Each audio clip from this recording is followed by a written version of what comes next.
واذكر ربك في نفسك تضرعا وخيفة ودون الجهر من القول بالغدو والآصال ولا تكن من الغافلين واذكر ربك في نفسك تضرعا وخیفا ودون الجہر من القول بالغدو والآصال، اور اپنے رب کو یاد کرتے رہا کرو اپنے جی میں، تضرعا عاجزی کرتے ہوئے، گڑ گڑاتے ہوئے۔ اس عاجزی اور گڑ گڑانے کی انتہا ہے وہ دعا جو میں نے نقل کی ہے، جو مسلمانوں پر قرآن مجید کے حقوق کے نام سے میرا کتابچہ ہے، اس کے آخر میں مقام عبدیت، اللہم انی عبدک وابن عبدک وابن امتک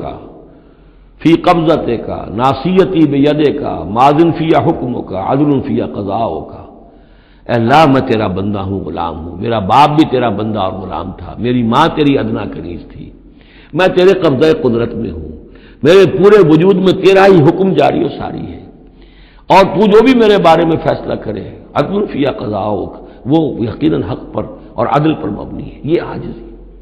اسألک بکل اسم هو لک، میں تجھ سے درخواست کر رہا ہوں تیرے ہر نام کے حوالے سے تیرا ہے،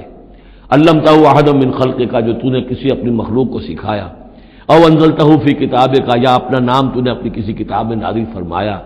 اب استاثرت بہ فی مکنون الغیب عندک، یا اپنے اس نام کو تو نے اپنے پاس ہی غیب میں ہی کہیں چھپا کر رکھا ہوا ہے، خزانہ بنایا ہوا ہے۔ میں ان تمام ناموں کے حوالوں سے آپ سے درخواست کرتا ہوں ان تجعل القرآن ربیع قلبی ونور صدری وجلاء حزنی وذہاب ہمی وغمی،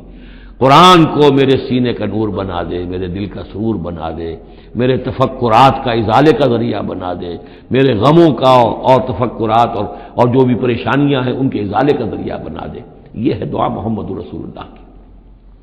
اب خاص طور پر چونکہ آیت پہلے آ گئی تھی وَإِذَا قُرِئَ الْقُرْآنُ فَاسْتَمِعُوا لَهُ وَأَنصِتُوا، تو اسی کے حوالے سے یہ دعا جو ہے یہ خاص طور پر جو ہے مسلمانوں پر قرآن مجید کے حقوق اور کیا عظمت قرآن کی ہے کہ اللہ تعالیٰ سے جو سوال کر رہے ہیں حضور کہ قرآن کو التجعل القرآن ربیع قلبی ونور صدری، میرے سینے کا نور، میرے دل کی بہار بنا دے۔ وَاذْكُرْ رَبَّكَ فِي نَفْسِكَ تَضَرُّعًا وَخِيفًا، اور یاد کرتے رہا کرو اپنے رب کو اپنے جی میں، گڑ گڑاتے ہوئے، عاجزی کے ساتھ، اور خیفہ خوف کے ساتھ، دون الجہر من القول، اور بلند آواز سے نہیں، پست آواز سے۔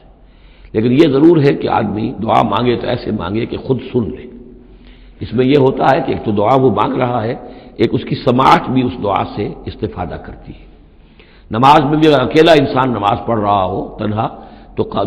جو رکعتیں ہیں چاہے سری بھی ہوں ان کو ایسا ضرور پڑھے کہ جیسے خود وہ سن رہا ہے، اس حد تک جو ہے تاکہ وہ نماز میں جو پڑھ رہا ہے اس کے ساتھ اس کی سماعت بھی اس سے مستفید اور مستنیر ہوتی چلی جائے۔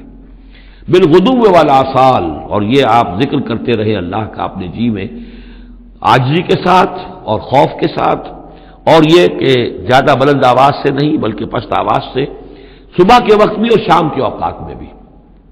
جیسے میں نے توجہ دلائی تھی سورہ نام کے شروع میں،